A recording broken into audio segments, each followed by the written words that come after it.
Speaking of C pluses, we've got my pick of the week, which was the 2014 film As Above, So Below, where we have the biggest fucking quant of all time. I mean, she's not an actual quant, but she's got like 1,000 degrees. She is like the Mary Sue of all time. You know, she is qualified.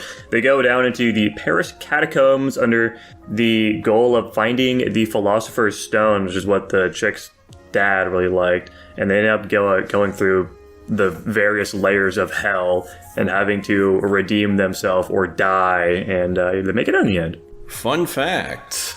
This was the first ever film to have permission to actually shoot in the Paris catacombs. Oh, that would make sense. Right now, I'm sitting at a B+. That seems a tad high for me personally. I'm at a B. How about you, Dylan? I gave this an A-. Interesting. I am pretty low on this compared to you guys. I'm like tossing up between a C+ and a B- for myself personally. That's not super I was kind of considering B- as well, but I mean, the premise is kind of neat at the very least, so I wanted to give it at least a little something there. Yeah, I'd say that's the main thing in this movie's credit, is it has solid vibes and it's an interesting idea. Yeah, I'm a little scared. Not necessarily of the movie, but just because when we went into this, I don't remember who said it, or maybe I imagined it, I don't fucking know.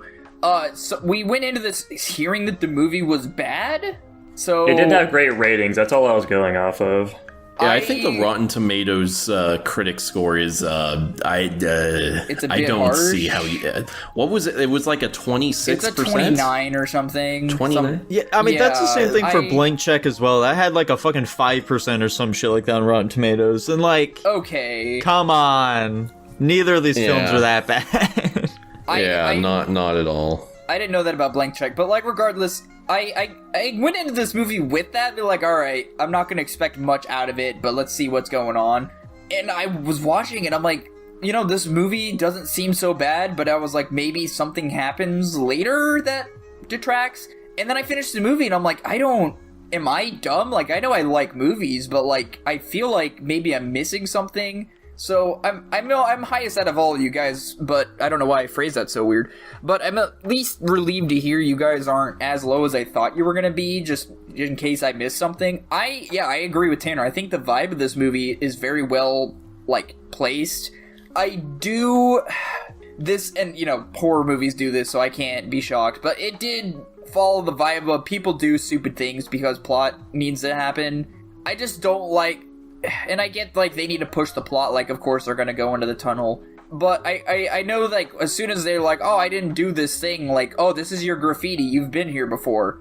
And it's like, no, if people are being super cryptic about it, I think it's safe to assume, like, maybe that isn't the case. Or, like, then they get out of the weird booby trap room, and they find a magic rock that heals somebody's wounds. And then they find, like, their friend after, you know, being gone and never seen again for several years. And he starts acting weird, and then, like, your first reaction when you come back to him after losing him is, let me see if he's okay. I kind of, like, I think we all could have, kind of called the chick just fucking dying there. I don't think my first reaction is to walk up to a man mumbling and hissing, in dark catacombs, and, like, assuming all is gonna be fine. Other than that, though, I thought everything was fine for the most part. It did kind of hit a weird snag where people were dying from, like, forced circumstances, whereas the other people were dying from accidental circumstances, and I'm mainly reflecting on, I guess the first chick's death could be an accidental circumstance. The black guy dying, I feel like could be very easily avoided, just because I hate the tropes where it's like, you hear a noise in a dark catacomb where there's evidently, you know, creepy shit going on, and he just fulfilled the role of, is somebody there? And I'm like, you're already fucking dead if you're asking that question. My first thought is to get the fuck out of there. But, you know, maybe my survival instincts are skewed. And then the forced circumstances of people dying is, like, the guy getting sucked into the fucking burning car and then buried underground. And then... So, like, the things about those deaths, Dylan, is that the idea that the film seems to be giving us here is that these are, like, events from their past that they have, like, regretted to some degree. Right. Which is, like, these are the things that they're being killed by. You know, like our main girl, she gets confronted by her dead father, but it's by like accepting those events, like that is what ends up saving our characters in the end, is what's seeming to pose to us.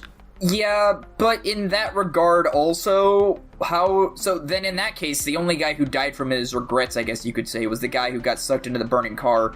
I didn't see how the other people dying or the rest of them just weren't were that clear. Like with the this movie's very obtuse with some of the way it does its storytelling. The when the black guy dies, it's like some woman with a child that pushes him. So maybe impregnated some woman and abandoned her or something, and he feels guilty about that. He has a line earlier in the film where he says something like that, where I think it was like after they see, it's like there are a bunch of fucking strobing lights or some bullshit, and we see like a flash of a child down there in the tunnels. I think he says something about how like, I got like a girl pregnant at some point or some shit.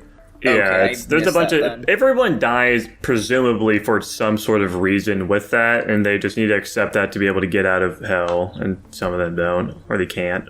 Yeah. And yet, like, Jackson just brought up perfectly, like, my biggest complaint is that this movie has, like, it is obtuse. It has a lack of clarity for a lot of it. I think a lot of the ideas they're doing are very cool, and, you know, how it's meant to correlate pretty heavily with, like, the narrative that happens in Dante's Inferno, which... like reading the breakdown of how stuff lines up is a lot cooler than like how the movie actually manages to be, in my opinion. Yeah. And another big thing that just kind of exacerbates that problem, and is my other big complaint, is like this movie has like borderline Marvel dialogue, and I don't know why.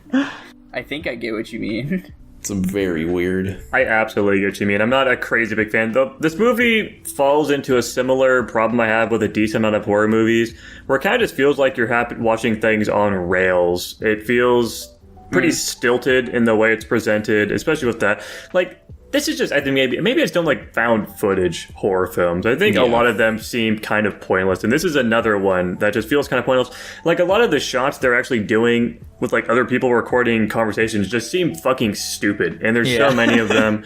Like, it works in some instances, but they don't even really, like, play with it that much. Like, the only thing I can really think of about, like, them playing with the format is when somebody, like, drops the camera and they go and, like, run and, like, pick it up. But it's so rare they actually, like, do something with it. It just feels so low effort. It's especially very funny when like two people are like having a private conversation or whatever, like away from the rest of the group, but we're still having a shot where it's like both of them just like looking at each other. So the implication there's like, well, one of them is like standing right up next to both of them right now, and they're just not being addressed at all right now. Yeah, I was busting a gut. It was like pretty late when they're having a pretty personal conversation. They're inches away from each other's face, but then presumably there's just some guy standing there watching them do this. It's fucking hilarious. Tons of shit like that. The whole like opening scene is a little strange too. This is just a weird movie for me. I'm not a crazy big fan of it. Like, I agree very heavily with what Tanner said, where it's more interesting to like learn about the movie rather than actually watch the events that portray or get portrayed. I want to attempt to maybe give it another shot. Maybe that's just because there's a girl I like that likes this movie a ton, so I'm just biased and want to give it a better shot. I want to understand. Maybe there just isn't anything to understand, though, and that's what the horror really is with this movie. But I think the set's fine. I think it does a good job with its atmosphere. Generally speaking, it definitely feels like there are stakes, but also the main character is a fucking Mary Sue, and I felt absolutely no fear for her at any given point. She just like immediately figures out all the puzzles very quickly. She's very knowledgeable about the whole circumstance. It just takes a bit of depth out of it for me. Like, it kind of makes everyone else fucking jobbers. I do think the ending of the movie is interesting. I like that they leave and it's inverse. I think that's cool because it kind of opens up like, are they out of hell? Are they still in hell? Are they in like an inverse world? You know, I think it's interesting. That's kind of what I was thinking.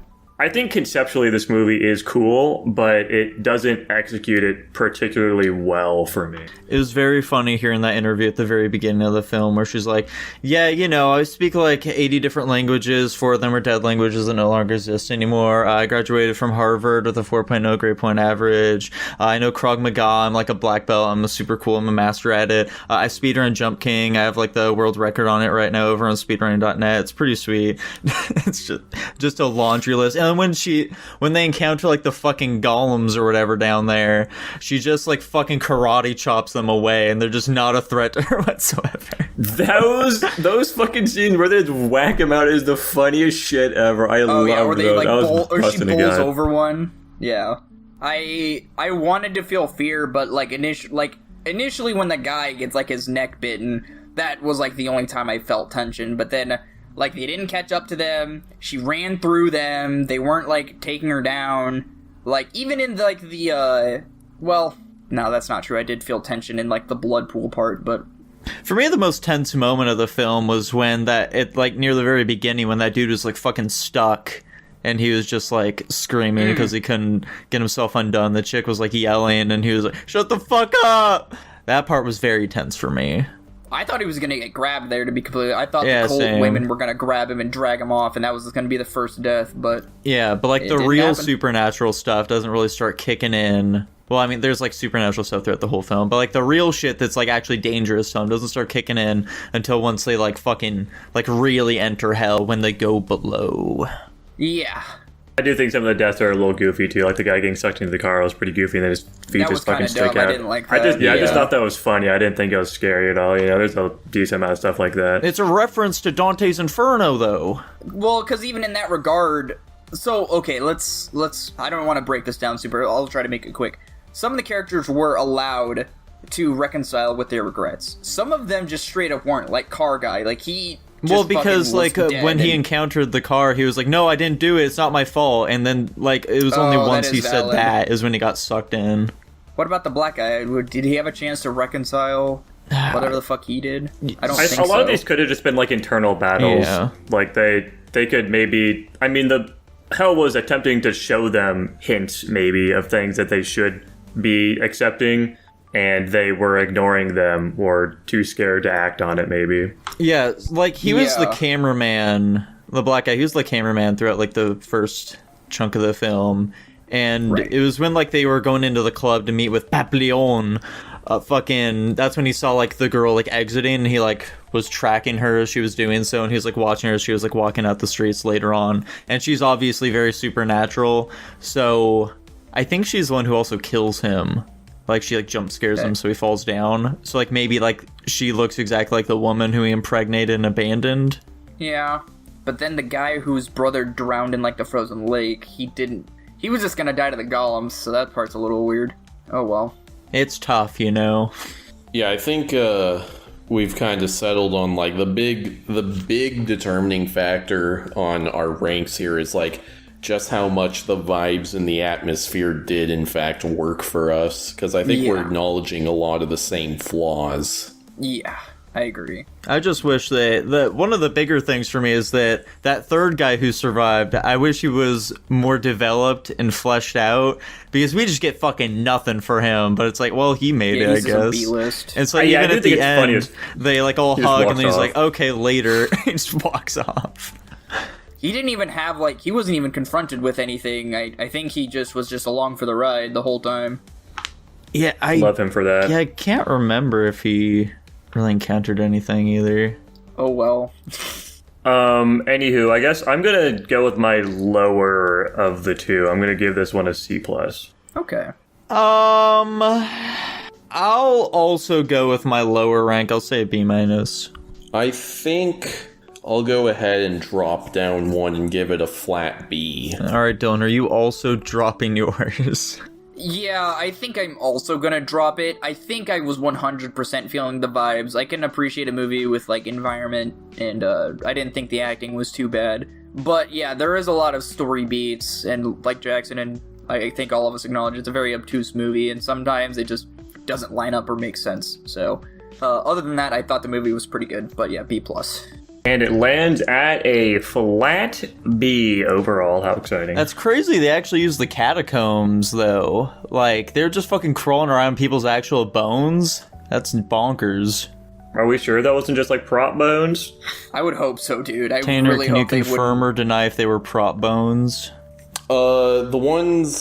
I assume the ones they crawled over were props. All the stuff that were like, the decorative ones, those were the actual bones in the catacombs. Okay.